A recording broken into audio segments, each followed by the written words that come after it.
आप सबका एक बार फिर से स्वागत है आपके अपने YouTube चैनल प्रमोद माही यूपीपी में। तो दोस्तों, आज हम लोग देखने वाले हैं भारतीय संविधान की अनुसूचियाँ। तो इसको हम लोग आज बिना ट्रिक का देखेंगे और एकदम बेसिक से देखेंगे, लेकिन मैं आपको ये वादा करता हूँ कि आप एक बार ये पूरा वीडियो देख लीजिए और जैसा मैं बताता हूँ आप वैसा करिए, आपको ये पूरा आराम से याद हो जाएगा, क्योंकि मैंने भी ऐसे ही इनको याद किया था। तो देखो, पहले आपको करना क्या है, पहले आप एक बार ये पूरा वीडियो आराम से देखो, कोई जल्दबाजी नहीं, आप कुछ भी मत लिखना, बस आप वीडियो देखो। उसके बाद दूसरी बार जब आप वीडियो देखना तो उसको स्पीड अप कर देना, ठीक है। 1.5 में आप जितना करना चाहो 1.5 में करके, और जितना मैं बोल रहा हूँ उतना आप पूरा लिखते जाना। पूरा पहली अनुसूची दूसरी पूरा बारी बारी से सबको लिख लेना। बस आप ये काम एक बार कर लो, देखो आपको जिंदगी भर के लिए याद हो जाएगा। आपको हर चीज में ट्रिक नहीं ढूंढना है, इसमें उतना ट्रिक होता भी नहीं है। आप उल्टा सीधा ट्रिक तो बना देंगे लेकिन वो उतना आपको काम नहीं करेगा। तो आप बेटर रहेगा कि आप जैसे सब लोग याद करते हैं अब आराम से याद कर लीजिए, आप पढ़ने वाले छात्र हैं, आप कर लेंगे, ठीक है। तो चलिए शुरू करते हैं। सबसे पहले आता है पहली अनुसूची। पहली अनुसूची के बारे में हम बात करते हैं ना। तो पहली अनुसूची में क्या है, तो राज्य और केंद्र शासित प्रदेशों के बारे में है। राज्य और केंद्र शासित प्रदेशों के बारे में है। तो देखो, वर्तमान के समय में हमारे देश में 28 राज्य और 8 यूटी हैं। यूटी मतलब समझते हैं ना, जिनको हम यूनियन टेरिटरी बोलते हैं, केंद्र शासित प्रदेश। तो उनके बारे में पहली अनुसूची में बताया गया है। अब दूसरी अनुसूची में आते हैं। तो देखो, दूसरी अनुसूची में वेतन के बारे में बताया गया है। सीधा सीधा आप यही समझिए, वेतन और भत्ता। इतना सब नहीं पूछता, ये तो है कि मतलब किसके किसके वेतन के बारे में है। तो इसमें आप ध्यान रखिएगा दूसरी में, कि हमारे जो देश के प्रधानमंत्री होते हैं उनके वेतन के बारे में इसमें नहीं बताया गया है। ये क्वेश्चन कई बार पूछा है कि द्वितीय अनुसूची में किसके वेतन के बारे में नहीं बताया गया, ठीक है। अब हम आते हैं तीसरी अनुसूची के बारे में। अब हम देखते हैं तीसरी अनुसूची। तो देखो, जब किसी का वेतन मिलेगा, जब हम किसी को वेतन देंगे तो उसके बाद तो उससे शपथ भी कराएंगे ना भाई, कि हम आपको वेतन दे रहे हैं तो आप शपथ लो कि हाँ आप कैसे कैसे काम करोगे। तो सेम यही है, यही इसका ट्रिक है कि दूसरी अनुसूची में वेतन के बारे में बताया गया और तीसरी में शपथ का प्रारूप है, ठीक है। अच्छा, अब ये जो लिखा है राष्ट्रपति उपराष्ट्रपति राज्यपाल, इसका क्या मतलब है कि तीसरी अनुसूची में इन तीनों के शपथ के बारे में नहीं बताया गया है, नहीं बताया गया है। या बहुत ही मतलब ये मोस्ट इम्पोर्टेंट है, इसको ध्यान रखिएगा। कई बार ये क्वेश्चन में आता है कि हमारे संविधान के तीसरी अनुसूची में किसके शपथ के बारे में नहीं बताया गया है। तो अगर ऑप्शन में इनमें से कुछ भी हो तो आप उस पर टिक लगाइएगा कि हाँ, राष्ट्रपति उपराष्ट्रपति और राज्यपाल के शपथ के बारे में नहीं बताया गया है, ठीक है। अब आते हैं हम चौथी अनुसूची में। अब चौथी अनुसूची में होता है कि राज्यसभा में सीटों का आवंटन। हम जानते हैं ना कि हमारे देश में संसद में सबसे बड़ी अगर जो होती है, जो स्थायी सभा होती है, उसे हम राज्यसभा बोलते हैं। तो राज्यसभा में सीटों का आवंटन का प्रावधान कैसे, कहाँ से कितनी सीटें ली जाएंगी, जनसंख्या के आधार पर या कैसे, तो उसी के बारे में चौथी अनुसूची में बताया गया है। आपसे क्वेश्चन है ना कि आप ये बताइएगा कि यूपी से कितनी राज्यसभा की सीटें हैं, ठीक है। आप कमेंट जरूर करिएगा। आप लोग, मैं क्वेश्चन पूछता हूँ तो आप आंसर में नहीं लिखते, लेकिन लिखा करिए अगर आपको आता हो। ना आता हो तो मैं बता दूंगा। देखो, यूपी में 31 सीटें होती हैं, 31 राज्यसभा की। यूपी में 31 सीटें, आपने पढ़ा होगा यूपी के जनरल नॉलेज में। अब हम आते हैं पांचवी अनुसूची पे, ठीक है। पांचवी अनुसूची है, जो पांचवी अनुसूची है वो किस बारे में, तो वो SC ST, आप सीधा सीधा यही रखिएगा कि अनुसूचित जाति अनुसूचित जनजाति के प्रशासन के बारे में, SC ST के बारे में है। अब हम आते हैं छठी अनुसूची पे। छठी अनुसूची सबसे जरूरी है और ये सबसे ज्यादा बार एग्जाम में पूछी जाती है। तो देखो, सची छठी अनुसूची का हम ट्रिक लेते हैं कि MMTA ममता, MMTA ना। तो इसमें देखो, मिजोरम मिजोरम मेघालय, त्रिपुरा और असम, इन चार राज्यों में जनजाति क्षेत्रों के प्रशासन का प्रावधान है। इसमें आप याद रखिएगा कि कई बार मणिपुर, बच्चा MMTA से मणिपुर भी याद कर लेता है, और सबको लगभग अधिकतर बच्चे मणिपुर में ही कंफ्यूज हो जाते हैं कि मणिपुर भी होगा, लेकिन मणिपुर नहीं है। और ऑप्शन में मणिपुर ही आता है बार बार कि मणिपुर होगा, ठीक है। तो इसे अब याद रखिएगा। अब हम आते हैं सातवीं अनुसूची में। देखो, सातवीं अनुसूची में 3 सूचियां हैं, संघ सूची, राज्य सूची, समवर्ती सूची। अब मैं इसको बारी बारी से आपको बताता हूँ ना। देखो, संघ सूची जो होता है कि जिसपे केंद्र सरकार अपने कानून बनाती है, ठीक है। मतलब इसको राज्य सरकार इस पे कुछ कानून नहीं बना सकती। इसका नाम ही है संघ। संघ मतलब राज्यों का एक समूह। तो इसको मेन जो केंद्र होता है, जो हमारी कैबिनेट मंत्रिमंडल होती है, वही इस पे कानून बनाती है।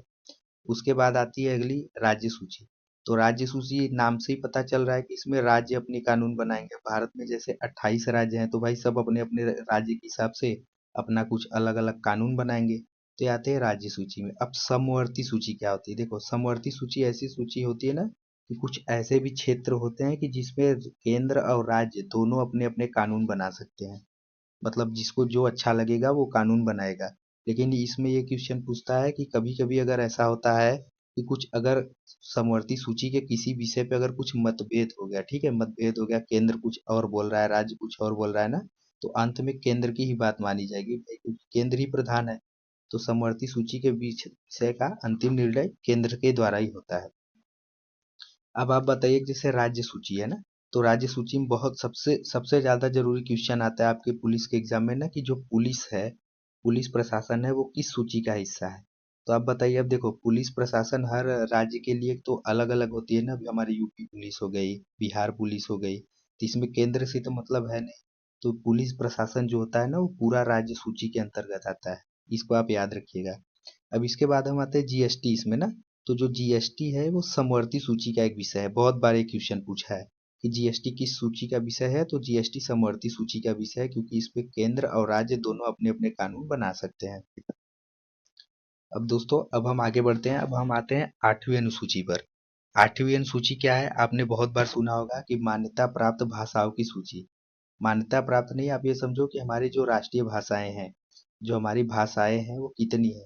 तो देखो, जब हमारा संविधान बना था तो उसमें 14 भाषाएं थी, 14 मूल भाषाओं को माना गया था। लेकिन अभी वर्तमान में वो कितनी हो गई? अभी वो वर्तमान में 22 हो गए, मतलब 8 भाषाओं को और जोड़ा गया। 8 भाषाओं को संविधान संशोधन के द्वारा आगे आगे करके जोड़ा गया है। आप अब देखो, इसमें मैं आपको बताऊं तो जो 15वीं भाषा थी वो सबसे जरूरी थी, क्योंकि यही पूछता है कि 14 के बाद 15वीं कौन सी जोड़ी गई थी। तो 15वीं भाषा जोड़ी गई थी आपकी सिंधी भाषा। इसे आप लिख लीजिएगा, सिंधी भाषा जोड़ी गई थी। और सिंधी भाषा कब जोड़ी गई थी? तो वो हमारे 21वें संविधान संशोधन में, 21वें संविधान संशोधन में हमारी सिंधी भाषा को 15वीं भाषा के रूप में 8वीं अनुसूची में दर्जा दिया गया। और अभी ये करेंटली कितने हैं? तो करेंटली अभी ये 22 भाषाएं टोटल हो चुकी हैं। अब आगे हम बढ़ते हैं 9वीं अनुसूची पर। तो देखो, एक क्वेश्चन और आपका बन गया कि पूछता है कि जो मूल संविधान था उसमें कितने अनुसूचियां थी। तो देखो, मूल संविधान में 8 ही अनुसूचियां थी, ठीक है। 8 ही, यही तक कि जो जितने भी अनुसूची है वो मूल संविधान में था। उसके बाद की बाद में जोड़ी गए। तो सबसे पहली जोड़ी गई 9वीं।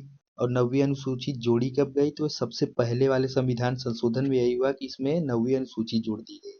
ये हुआ कब था? तो ये हुआ था 1951 में। 1951 में संविधान संशोधन हुआ था पहला, उसी में ये 9वीं अनुसूची जोड़ी गई थी, ठीक है। अब 9वीं अनुसूची में तो हुआ क्या था? तो देखो, 9वीं अनुसूची थी कृषि भूमि सुधार से।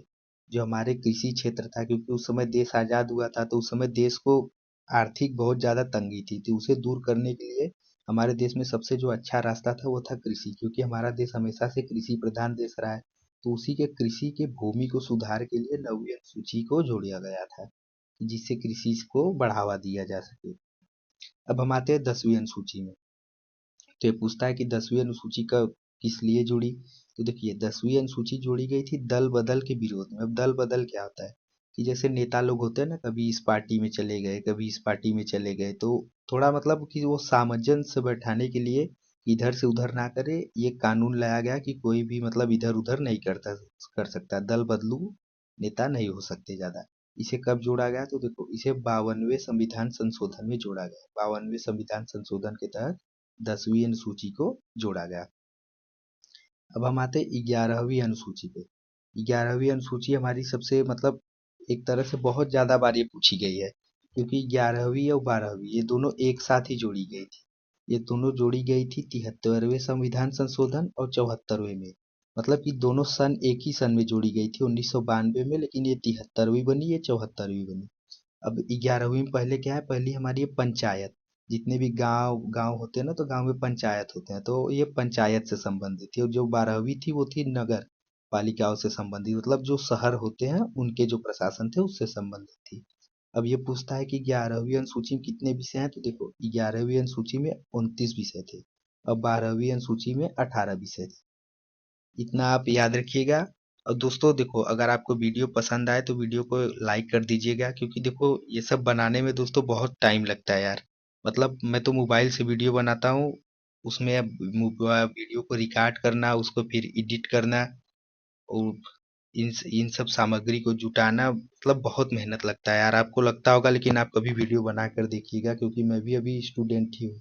मैं कोई प्रोफेशनल टीचर नहीं हूँ दोस्तों। बस आप लोग अपना सपोर्ट बनाए रखिएगा। और हाँ, इनको आज मैंने उतने ट्रिक से नहीं कराए हैं, उसकी ज़रूरत भी नहीं है। आप आराम से जितना बताया, जैसे बताया कि आप एक बार पहले इनको आराम से देख लें, उसके बाद वीडियो को स्पीड अप करके जब दोबारा देखें तो इनका कॉपी पे नोट्स बना लें और उसे अपने से रिवीजन कर लें। आपको आराम से याद हो जाएगा, कोई दिक्कत नहीं है। ज़रूरी नहीं कि हर चीज़ में हम ट्रिक ही ढूंढें, ठीक है। आप पढ़ने वाले स्टूडेंट हैं, थोड़ा आप मेहनत करेंगे वही अच्छा रहेगा। क्योंकि ट्रिक देखो, ट्रिक की अगर मैं बात करूँ तो ट्रिक हमें उन सवालों में लगाना चाहिए या उनका ढूंढना चाहिए ना, कि जो हमेशा बार बार बदलते रहते हैं। लेकिन ये सब बदलने वाले नहीं, ये हमेशा हमें हर एग्जाम में काम आएंगे। अगर हम इन्हें अच्छे से एक बार पढ़ ले तो वही हमारे लिए सबसे बेस्ट होगा। तो चलिए दोस्तों, मिलते हैं अगले वीडियो में। अगर वीडियो में कुछ कमी हो तो आप कमेंट बॉक्स में ज़रूर लिखिएगा कि हाँ ये चीज़ कमी थी, इसे हम और सुधार सकते हैं। अगर वॉइस का कुछ दिक्कत हो तो उसके लिए क्षमा चाहूँगा दोस्तों, क्योंकि अभी माइक है नहीं तो थोड़ा दिक्कत होता है वॉइस का। ठीक है दोस्तों।